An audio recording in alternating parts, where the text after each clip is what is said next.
Welcome to the EN Show. My name is Emily, and today on set, I'm so excited to be hosting Ambassdor Kwame Muzawazi. How are you, Ambassador? I'm very well. Thank you very much, Emily, for having me today on this fantastic, great show. It's a pleasure to have you. First of all, Kwame Muzawazi. Is that your first name? Is that your real name? Yeah, it is my real name. It is your real name? It is my real name, okay. Yes. But I know that there's a story behind it because I'm very much aware that in our research, you traveled the length of Africa. You have a passion for telling the African story in a narrative that is said by Africans for Africa. Yes. And this is what brings me to your name. Yes. Tell me a bit about that. Yes. Well, I was born with an English name, Right. particularly Scottish, Errol. And the majority of colleagues, friends from school still call me Errol. Mm-hmm. But this changed 12 years ago when I crossed the African continent. I traveled to 21 countries, drove into those countries in search of an authentic African voice. And I discovered that Errol was a name that had nothing, absolutely nothing to do with my history, my identity, my tradition. Mm-hmm. But something else had happened again a year before that. When I was a student, I attended an international students' New Year's party at university. So there were students from all over the world. So there was this cultural game that we used to play. Mm-hmm.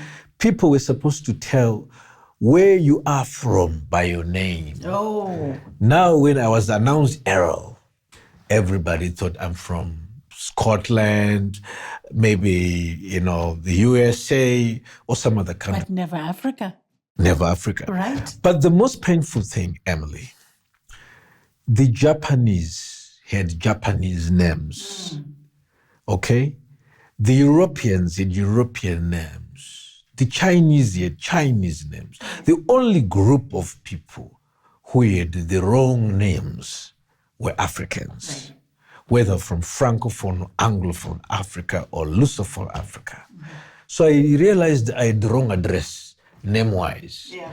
And of course, this was also inspired by the great, Pan-Africanist Malcolm X. Mm. He was not born Malcolm X. He was born Malcolm Little. Right.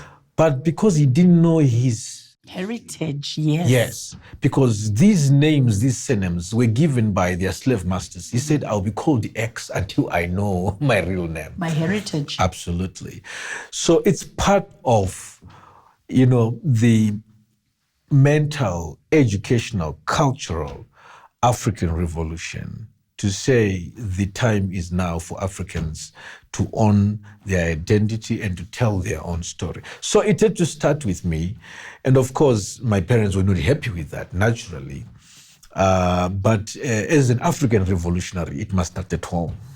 For me, I think my first question is growing up. You grew up in Harare?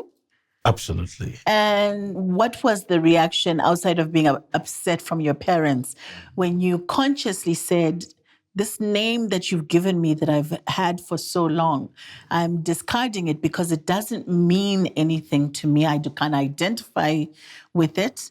What was their response? Yeah, of course, it's viewed as radical, as disrespectful, as rebellious. But, we are going through the mental revolution, which President Mnangagwa likes to call Chimurenga Chepfungwa. Mm-hmm. We have got the independence, we've got the country, we've got everything. But the one thing which we still haven't reclaimed is our minds. You see, educationally, we need to come back home, which I like to call the educational repatriation. We are saying the African situation can be changed by starting to take charge of the mind of the African. And this is something that the African must do on their own. I've been to 120 countries. I'm talking about countries I've spent at least 3 nights. And when you travel to other countries, you see that there is no country that has succeeded where the people are not proud of themselves, of their own history, of who they are. So it has to start from there. It has to get into the classroom. You know, when are we going to stop, teaching our kids that Africans have never created anything or invented anything? I'm currently campaigning for the banning of the Student's Companion, that book which is used in our schools. Right. But tell you what, the Student's Companion is a whole section on inventions and discoveries. All of the inventors and discoverers are white. But the reality is, in fact, Black people have contributed to the world scientifically, civilizationally, in every field of life, every discipline of study, in much the same way as any other continent. But then it's not talked about. So we are bringing up our kids not believing in themselves. Yet Africa is the home of where it all started. So it's a mental revolution. It's a process that I'm really dedicated to following. And our kids are singing Christopher Columbus was Just a great imagine man. Christopher Columbus, who never came to Africa. And tell you what, Christopher Columbus, before he traveled to the Americas, he read a book by Ibn Battuta, an African. Ambassador, I have to take a break. And now, as we're getting really into this, it's getting exciting. But we're going to take a break and we're going to come back to that very point. If you're watching EN, you do not want to change the channel. I am with Ambassdor Kwame Muzawazi, and we are talking culture and Africans speaking the African narrative. We'll see you soon.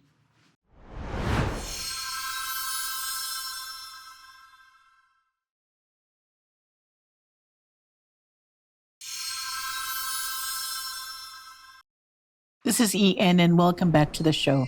I'm with Ambassdor Kwame Muzawazi, and we were talking about, I'm going to try and get this Ebne Battuta. Battuta. Yes. Please take us away. Yes, currently, a number of countries have actually started paying respect to him. In Dubai now, one of the biggest malls is the Ibn Battuta Mall. There is, of course, mostly in the Arab world, Ibn Battuta streets. We are saying why there's no Ibn Battuta street in this country, in this continent. Yet we have got Christopher Columbus was a great man singing in the schools. Right. We have got, David Livingstone schools and streets, people who never contributed to who we are as a people. And we're saying it's late, it's time, we are impatient. There are things we're desperate for, and we're desperate to be ourselves. So this is really, the process that I'm following as an individual. I remember traveling overseas and getting to a point where I actually was in love with my nation, because other nations actually force you to identify with where you're coming from. I was proud to be Zimbabwean. I was proud to be from Manicaland. I was proud. I actually started discovering more about Zimbabwe because I was in an environment where I was asked questions that I probably never even knew when I was here. So you start loving your country, I think, when you step out of it and you realize that, the French speak French. When you are out of the country, you have to speak the language that their national language. But you decided to trek Africa. Was this a trek that you decided to do alone? Were you not fearful? Where was this coming from? And what were some of the most challenging periods of your trek, and how long was it for? Yeah, well, I went through 21 African countries in 2010, were countries that I drove into. It lasted 7 months. I was driving alone, sleeping in the car. The car was my kitchen. It was my office. Wow. And, I was alone. It's a journey that you want best done alone because of the challenges that you face. It tests your limits. But the idea was to reconnect with Africa. The tragedy is that us as Africans, most of us are not connected with Africa. We have to reconnect. We read more news about what's happening in Europe. We educate or get educated more about, what's happening. In fact, most of our kids are learning more about World War than African history. Right. These are things that gotta change. So I traveled to reconnect, and this was the best decision ever because I reconnected with Africa and the conviction to to change my name, to change my perception, to change my opinion, and embrace full throttle being African. So, Ambassador, is it safe to say that this is beyond a passion?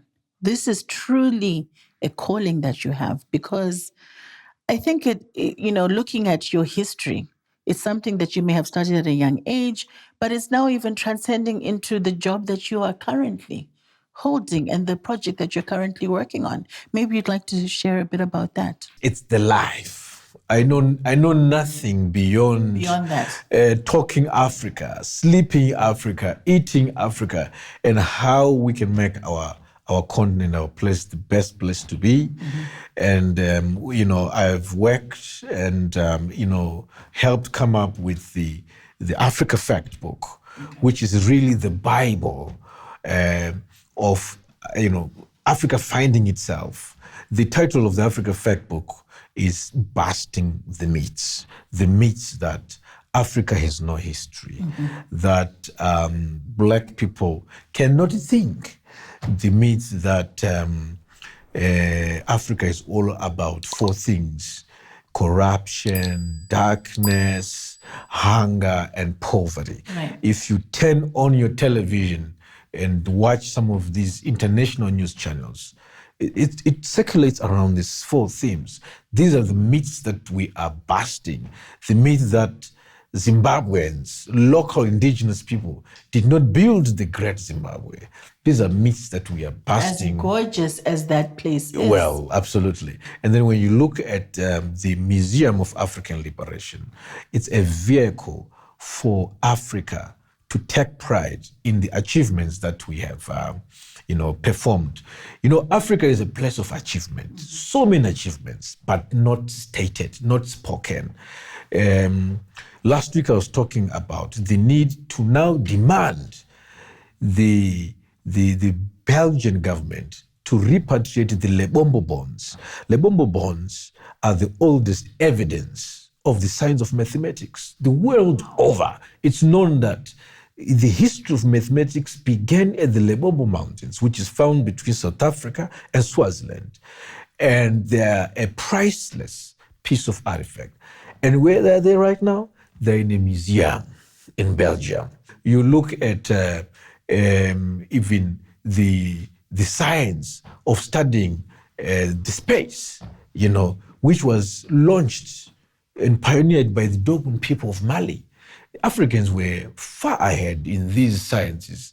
And now today we are being lectured, on these things.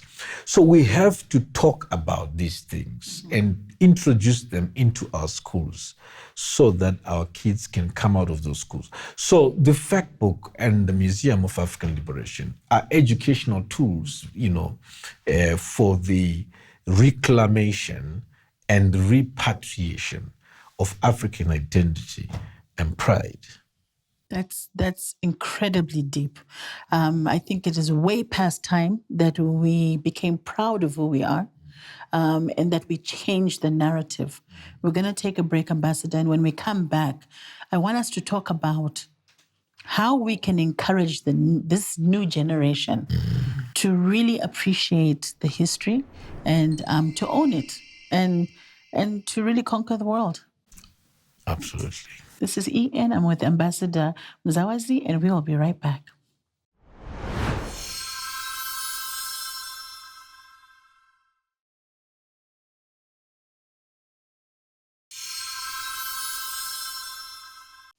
Welcome back to EN, and I'm with Ambassador Kwame Muzawazi. We are talking about the richness of Africa. Ambassador, one of the things that you spoke about were the bones.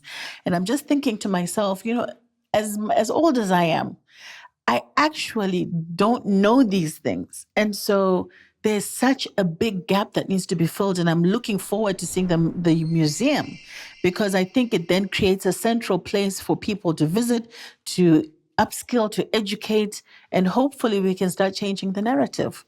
Yes. That beautiful structure, is this where the museum is going to be? Yes, at the Liberation City, next to the National Sports Stadium and opposite the Heroes Acre.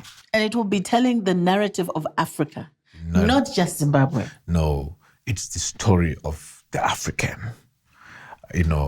where we have been. African history is a history of victories, a history of pain, a history of singing, and a history of wailing. It's not a one story. It's a diverse story. It's multicolored. And Emily, the success of African economies, the success of the Zimbabwean economy, rests on one thing: a good story told about Zimbabwe, told about Africa. And if there is no good story being told, no investor wants to put their money where there's a bad story. So it's absolutely critical and important that we own the narrative and we own the storyline, because at the end of the day, everybody wants to be associated with a good story, with a good image, with a good brand. We have not done well as Africans in branding ourselves, and we've left everybody else to tell our story except ourselves. 90% of all books ever written about Africa were not written by Africans. That's painful. You see, an average African this morning got to know about what's happening in Zambia or South Africa from a British or an American television station. We are not communicating to ourselves. We're not communicating about ourselves. So the information that we are getting is processed information. And there is what I like to call the ongoing global war of information. The reason why, if you turn on your DSTV, you have 300 channels. 300 channels. It's not 300 channels or 300 options. It's 300 wars battling for your attention, battling for your mind. You see, there is a scramble for attention. So it's a battle. And where is Africa in this battle? And all of them with an intention and a narrative that they're pushing. There is no broadcaster without an agenda. Right. We must understand that. So we must safeguard. We're doing a lot to protect our borders, to enhance our security systems. Why are we not doing that in the classroom?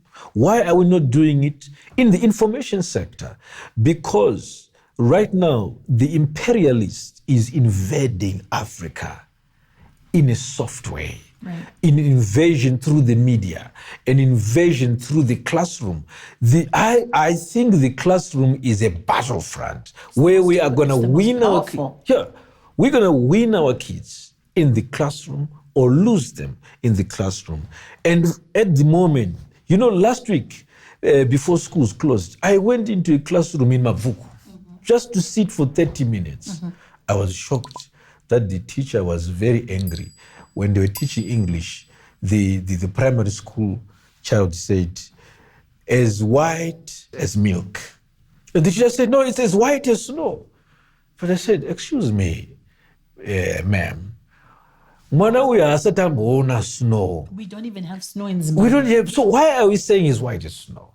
These are the things we are saying. We need to teach versus our situational reality. What's wrong with milk? It's equally white. You see, so this is just a snippet, an example of the whole massive effort that needs to be, started so that we can reclaim ourselves and we can tell our story. And I tell you, when we tell our story and the world buys our story, investors vanouya vachimanya nekuti zvinhu zvinenge zvichiratidza kuti zvakarongeka. Ndizvozvo. Absolutely. And at the end of the day, nyika indedu. Yes, it is the people who own the story who must tell it. It's the people who own the land who must build it and develop it, nobody else. But right now, Africa has outsourced the obligation of selling its story, telling its story, and communicating, with the world. Ambassador, I wish I had more time because clearly we could spend 2 hours just talking about this. But as we wrap up, I want us to really, just one message to that young person out there who is probably wowed by what you've just shared. What is it that you want to do? What is the action? I would really wish our young people to know that the answer to all their quests, to all their worry, to their ambitions is right here. Start where you are. Look around to see what's available. The unfortunate situation where our young people grow up with one big ambition to get a passport and leave is a result of this propaganda told by Hollywood that the moment you arrive in the Americas, the land of milk and honey. Yeah, you are never gonna make it much better than here. Zimbabwe, Africa, that's where God put you, and there was a reason. So don't be like Jonah. Yep. Thank you. Thank you so much, Ambassador Kwame Muzawazi. It has been a pleasure to host you on the EN Show. If anyone is watching this show, I hope you've learned something. I hope you have learned that you should be proudly Zimbabwean. I hope you have learned that the narrative for Zimbabwe and Africa lays with us. And I hope that at some stage we can be more of a healthy nation that is proud of the stripes that we have and the history that we have, not only as Zimbabweans, but as a nation and as a continent, ultimately. I don't know if I would have traveled all the countries across Africa. That sounds very scary for me. But I think at the end of the day, you accomplished what you needed to accomplish. You can do it without necessarily doing physically. Let's even travel mentally, and you're educationally. Very correct. You're very correct. Yes, you can travel educationally. You can travel the world educationally, so long you are passionate and interested. Thank you. Thank you so much, Ambassador. Thank you for joining us on the EN Show. And for a little bit more with Ambassador Muzawazi, click onto YouTube and don't forget to subscribe. Sending love and light your way.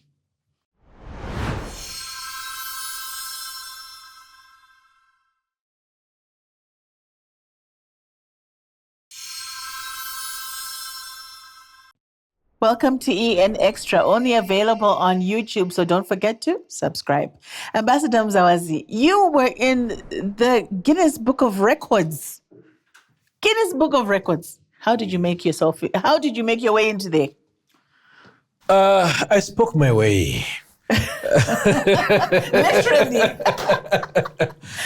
Yeah, this was a groundbreaking lecture. It lasted 121 hours. Wow. Non-stop. It began on a Monday and it ended on a Saturday, and it was adjudicated by a commission from Guinness World Records. So it was 121 hours of, talking about Africa. Wow. Kana tichiti hatirari tisatanzwanana nekunzwisisana kuti Africa iyi toivaka sei. This was what it was all about. And I was 19 at that time, and I beat an Indian professor, to the world's longest lecture, the world's longest classroom, on the subject that we talked about. Right. Yeah. So I invite Ian Show to a world record-breaking recording. Oh my gosh. I take the challenge completely. I do.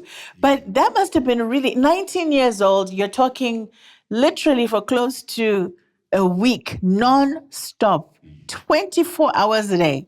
on one topic. That is incredible. That is phenomenal. Yeah. But so for me, I have heard firsthand, and I'm blessed to have heard your firsthand, your story, your trek across Africa. Yes. And I know that your car broke down at some, crazy spots. I was almost eaten. You were almost eaten. In Congo.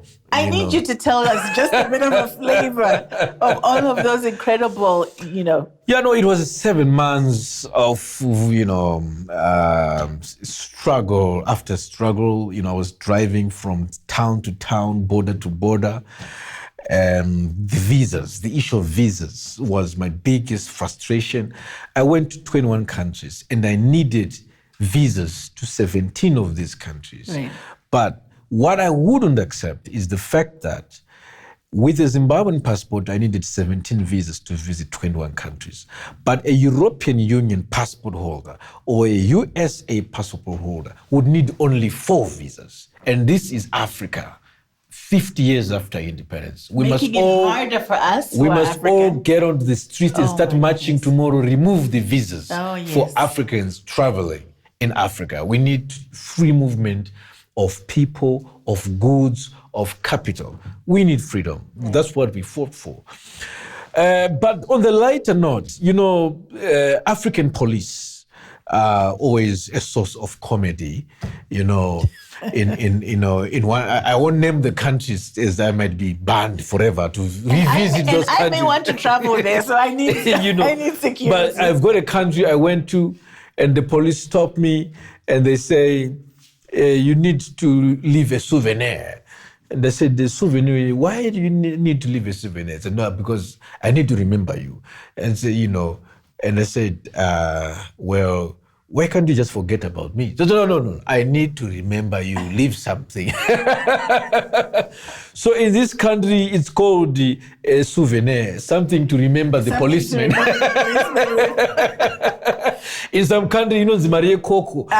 In other countries, something to remember you. I like that one. But for me, I think there may have been 1 or 2 things that bring us together as Africans. Yes. Is it hospitality? Is it food? Is it, what is that? What is that 1 or 2 things that brings us together? It is our humanity. Wow. Our originality and the freshness of the spirit of Africa. Mm-hmm.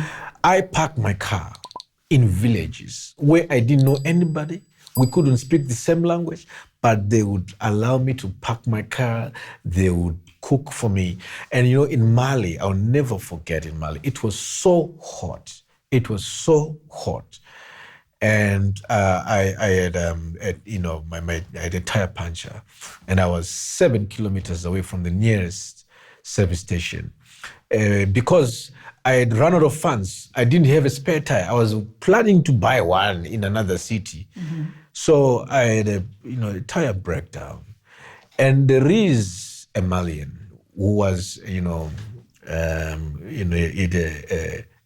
horse cart, He came, took the wheel, went 7 kilometers, got it fixed, came back. I said I wanted to give him some money. That's amazing. He said no. Wow. I had some tin foods that I used to move around with. I said, can I give you the tin food? He said no. The only thing he agreed to was a photograph with me. Wow. And in life, there's one person you just want to meet again. Mm. If you could find them, that this person, if I could just find them, I've got that guy just to thank him for this unbelievable, hospitality and humanity of moving 14 kilometers both ways in the heat of Mali, to help the journey, I think our hearts as Africans are just incredible. No, absolutely. And something to really celebrate. But, it has been once again another pleasure, Ambassador. It brings us to the end of our EN Extra. Yes. And I hope to see you. I hope you'll invite me over. We'll do an EN Extra at the museum. For 6 days and 6 nights. At the museum this time. Absolutely. Thank you so much for having, for having to take out the time to come and join us today. Thank you very much, Emily. All right.